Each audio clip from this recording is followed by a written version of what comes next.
Hi guys, என் பேர் நிரலா.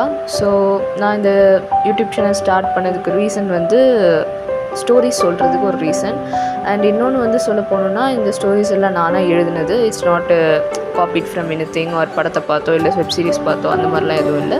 இது ஃபுல்லாக என்னோடய ஓன் ஸ்டோரிஸ்னே சொல்லலாம். ஸோ இந்த ஸ்டோரிஸ் வந்து ஆடியோ பாட்காஸ்ட்டாக தான் உங்களுக்கு வந்து தரப்படும். நீங்கள் அதை பார்க்கலாம். இன்னொன்று வந்து வேறு என்ன சொல்லலாம், ஸோ நீங்கள் இதை என்ஜாய் பண்ணலாம். உங்களுக்கு பிடிச்சிருந்தா நீங்கள் அடுத்த எபிசோட்ஸ் வரைக்கும் ஸ்டே டியூன், வெயிட் பண்ணலாம், பார்க்கலாம், என்ன வேணாலும் பண்ணலாம். ஸோ நம்ம ஃபர்ஸ்ட்டு கதைக்குள்ளே போயிடலாம். ஸோ ஃபஸ்ட்டு வந்து அவுட்லைன் ஆஃப் த ஸ்டோரி என்னென்னா, இது வந்து ஒரு பொண்ணோட கதை. அவளோட லைஃப்பில் நடக்கிற ஒரு எல்லா மொமெண்ட்ஸையும் சேர்த்து எடுக்கிற ஒரு சீரீஸ் மாதிரி சொல்லலாம். சீரீஸ்னால் ஒரு ஆர்ட் மாதிரி. அதை இன்னும் சொல்ல போனோன்னா எப்படி சொல்கிறதுனா, அவள் லைஃப் அந்த அவள் ட்ராவல் பண்ணுற அந்த லைஃப் ஃபுல்லாக அவளுக்கு நடக்கிற ஒரு சம்பவங்கள், சந்தோஷங்கள் எல்லாத்தையுமே நான் பகிர்ந்துக்க போகிறேன் உங்ககிட்ட. ஸோ வாங்க ஃபர்ஸ்ட் எபிசோட்குள்ளே போகலாம். ஃபர்ஸ்ட் எபிசோட் பார்த்திங்கன்னா வந்து ஒரு நாள் ஒரு ஹாஸ்பிட்டலில் ரொம்ப நல்லா ஜோராக மழை பெய்யுது. அந்த மழையில் வந்து நம்ம கதையோட கதாநாயகி அவங்க வந்து பிறக்கிறாங்க. அப்படி பிறக்கும் போது என்ன ஆச்சுன்னா, அவங்க அப்பா அம்மா ரொம்ப சந்தோஷப்படுறாங்க. பட் பிறந்து அவங்க 5 வருஷம் கழித்து அவங்க அப்பா அம்மா ஒரு ஆக்சிடெண்ட்டில் இறந்துடுறாங்க. அது இறந்ததுனால என்னமோ தெரில, அவங்கள வந்து எப்படி சொல்கிறதுனா ஒரு பேட் லக். இவங்க வந்து எங்கே வந்தாலும் அங்கே வந்து எப்படி சொல்கிறது எதுவும் இருக்காது, நிலைக்காது அப்படின்னு சொல்லிட்டு அவங்க சொந்தக்காரங்களே என்ன பண்ணுறாங்கன்னா, அவங்க கூப்பிட்டு போய் ஒரு ஆர்ஃபனேஜில் சேர்த்து விட்டுறாங்க.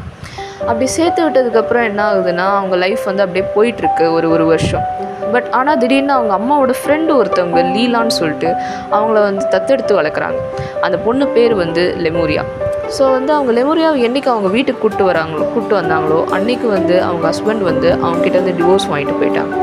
ஸோ இதையும் பார்த்து அந்த மக்கள் என்ன சொல்கிறாங்கன்னா, இவளுக்கு இதுதான் ராசி, இவ ராசியால் அவள் குடும்பம் அழிஞ்சது மட்டும் இல்லாமல் எல்லார் குடும்பத்தையும் சேர்த்து அழிக்க போகிறா அப்படின்னு சொல்லிட்டு அவளை ரொம்ப குறை சொல்கிறாங்க. ஸோ இதெல்லாம் ஒரு பக்கம் நடந்துகிட்ருக்கு. ஆனால் வந்து அவங்க ஆண்டி என்ன நினைக்கிறாங்கன்னா, she is a very lucky அப்படின்னு சொல்லிட்டு நினைக்கிறாங்க. அவங்க ஆண்டிக்கு ஆல்ரெடி ஒரு குழந்தையும் இருக்குது. அவங்க பேர் வந்து எழிலி. ஸோ வந்து லெமூரியாவோட அக்கா முறை வரும் அவங்களுக்கு. ஸோ அப்படி வரும்போது என்ன ஆகுதுன்னா, லெமூரியா வந்து ரொம்ப தனியாக தான் வாழ்கிறா. பட் ஆனால் வந்து எப்படி சொல்கிறதுனா, தனியாக இருந்தாலும் அது ஒரு ஸ்ட்ரென்த்தாக வச்சுக்கிட்டு நல்லா படிக்கிறா, நல்லா எல்லாத்துலேயும் பெர்ஃபார்ம் பண்ணுறா, ஒரு குட் ஸ்டூடெண்ட், டாப் ஸ்டூடெண்ட்டாகவே இருக்கிறா. ஸோ இப்படியே வருஷங்கள் போக போக என்ன ஆகுதுன்னா, ஒரு டைம் வந்து அவளுக்கு ஒரு 18 வயசு ஆகுது. ஸோ அந்த 18 வயசு ஆனதுக்கப்புறம் என்ன ஆச்சுன்னா, திடீர்னு அவங்க ஆண்டிக்கு வந்து ஒரு கொடூர நோய் வந்துருச்சு. அந்த நோயினால் என்ன சொல்கிறாங்கன்னா, டாக்டர் வந்து இல்லை, நீங்கள் ரொம்ப நல்ல ட்ரீட்மெண்ட் எடுத்துக்கணும், அப்படி எடுத்துக்கிட்டால் தான் நீங்கள் உயிரோடு வாழ முடியும் அப்படின்னு சொல்லிட்டாங்க. அப்படி சொன்னதுனால திரும்பவும் அந்த சுற்றி இருக்கிறவங்க சும்மா இருப்பாங்களா சொல்லுங்கள், ஏதாவது சொல்லிக்கிட்டே இருப்பாங்களே. ஸோ அந்த மாதிரி என்ன சொல்ல ஆரம்பிக்கிறாங்கன்னா, இவளால் தான் இந்த மாதிரிலாம் நடந்திருக்குது, இவளை சின்ன வயசில் அவங்க தத்தெடுக்காமல் இருந்திருந்தாங்கன்னா எந்த பிரச்சனையும் வந்திருக்காது அப்படின்னு சொல்லிட்டு திரும்பவும் குறை சொல்ல ஆரம்பிக்கிறாங்க. இதெல்லாம் கேட்டு லெமூரியாவுக்கு ரொம்ப கஷ்டமாக இருக்குது. அது மட்டும் இல்லாமல் நம்ம சின்ன வயசில் நம்ம அப்பா அம்மா தான் நம்மளை விட்டு போயிட்டாங்க, இவங்களும் நம்ம விட்டு போகக்கூடாதுன்னு சொல்லிட்டு ஒரு முடிவு எடுக்கிறாங்க.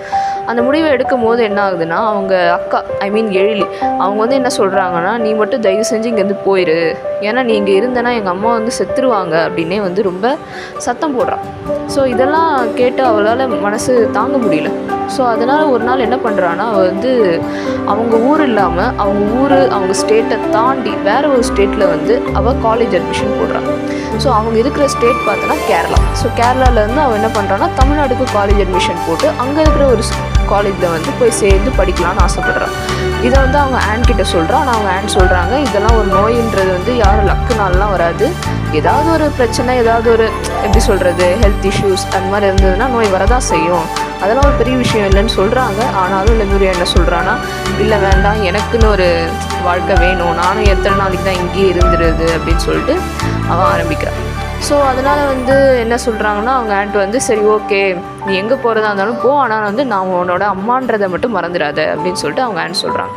ஸோ இது எல்லாத்தையும் கேட்டுட்டு லெமூரியா வந்து கடைசியாக என்ன பண்ணுறான்னா, அந்த ட்ரெயினில் ஏறி அவள் வந்து தமிழ்நாட்டுக்கு போக ஸ்டார்ட் பண்ணுறான்.